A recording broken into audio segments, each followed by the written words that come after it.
What a trip, guys. We had a great time down there. The USA shows are always interesting, always a great group of guys. I think everybody there shook my hand inside the class that I ran. But the problem is just the drive. And the problem is I'm always scared to leave my stuff outside at a hotel. And like, even when I lock my stuff up, I'm always scared of it. So the Derby was done. After we were done hanging out and talking to people, it was like, I don't know, 8 o'clock at night. So we decided to make the drive home at 8 o'clock last night. We were doing good. We hit the USA-Canada border just after midnight.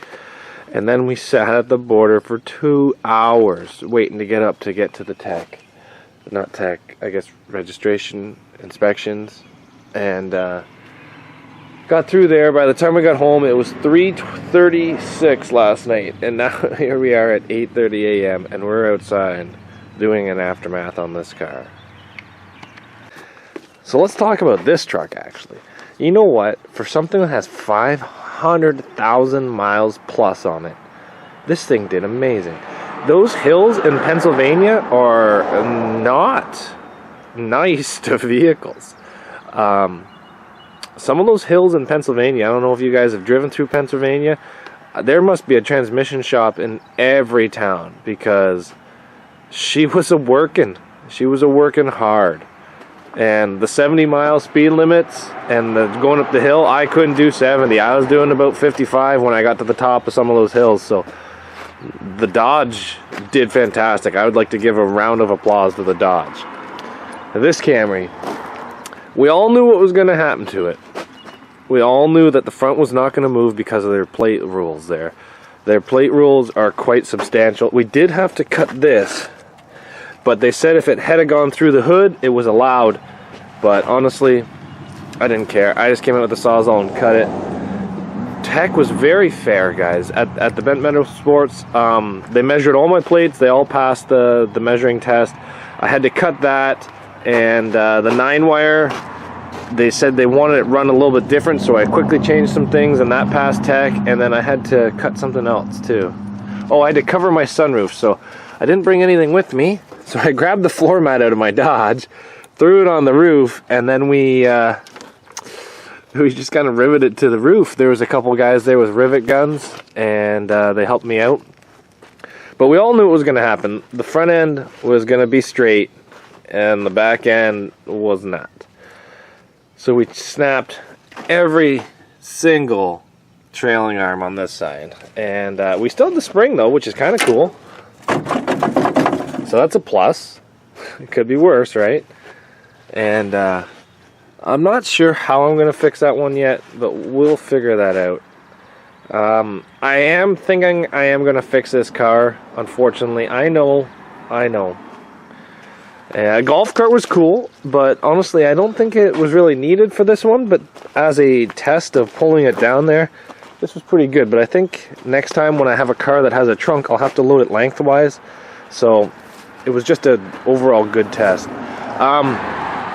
The car did get very hot, and the engine did get very upset with me. So that kind of sucks. I'm not sure. I touched my transmission cooler halfway through my heat, and it was so hot that it pretty much burned me. We did get the whole strut though, so that was kind of nice. I seen all this oil on the trailer last night, and I'm not exactly sure where it's coming from, but it looks like it's coming out of my firewall or something. So I'm not 100% sure where that oil's coming from. I'd like to find it, because I don't have any oil lines or anything over here. But this car is getting soft. There's no floor left in this car, driver's side or passenger side. Yeah, so Derby was good. The heat was pretty good. It was hard hitting. I think I laid a couple good hits in there. I did use the back end too much though, but let's face it, I do that too much as it is. If I was to go back to their shows, which I honestly think I'm going to, because I got this awesome VIP Seasons Pass. So I really like this idea. I think this thing's cool. I'm going to keep that that's pretty much my trophy for the Derby, because I definitely didn't win. But if I was to go back to run one of their shows, this is called Mild Mini. And I'm going to tell you this right now. There's absolutely nothing mild about this car. At all. Like, Nothing. The plate is not mild. The car is not mild. And to me, this is outlaw. But to them, well, outlaw would be a lot more outside plate. But like this here is way above and beyond pretty much anything that I want to run with. And every car there was like this. I was actually underbuilt for this class. But what was I going to say? I would bring back a different level of car. They have a bumper swap class. You can still run a gas tank protector. It's just got to be, I think it was 5 inches off the floor, 4 inches from speaker deck on a fresh car. Like, that seems very reasonable. And you're allowed no plates, no strut bars. I think that's, you're allowed a 6x6 to hold on the front bumper, but it has to cap the frame. It can't go on the side apparently. So I honestly like those rules a lot more. The cars are easy to build. They actually bend. Strategic shots matter more. With cars like this, like, you can easily tell somebody hit my strut tower with their bumper.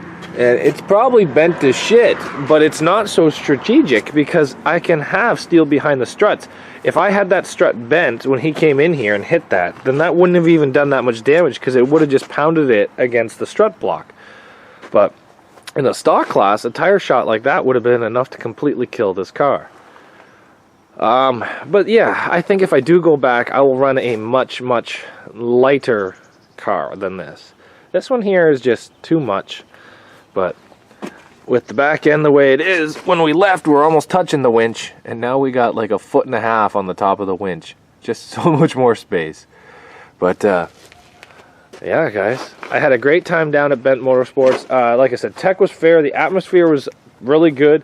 The food was fantastic. The only thing I do have to say, there was no bloomin' onions. A little disappointed with that. Meltdown, I'm definitely gonna have to get my fix of those bloomin' onions. But yep, everything went pretty good. We didn't get pulled over. We hit no deers, no nothing. Everything was pretty damn good. So I just want to say thanks for watching, everybody. The car here did do very good. If you watch the in-car, I'll post it up. I did use the back end too much. The ratchet strap ripped through the sheet metal again. I gotta maybe start welding tabs to the dash for them. Motor got tired, but like all the fenders got ripped off. Like everything got ripped off up here. Like this has like 2 bolts left holding it. Bumper never moved, but the whole sides are all folded around. Like these were some half decent shots and hits there, guys. But I don't know. I might fix it.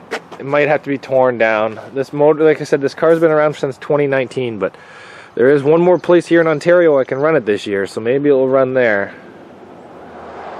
Gotta put my skylight back in.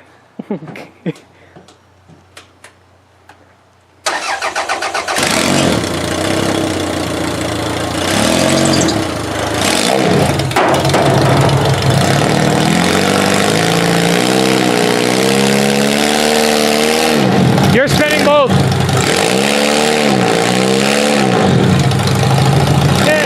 How to get your camry to do a burnout?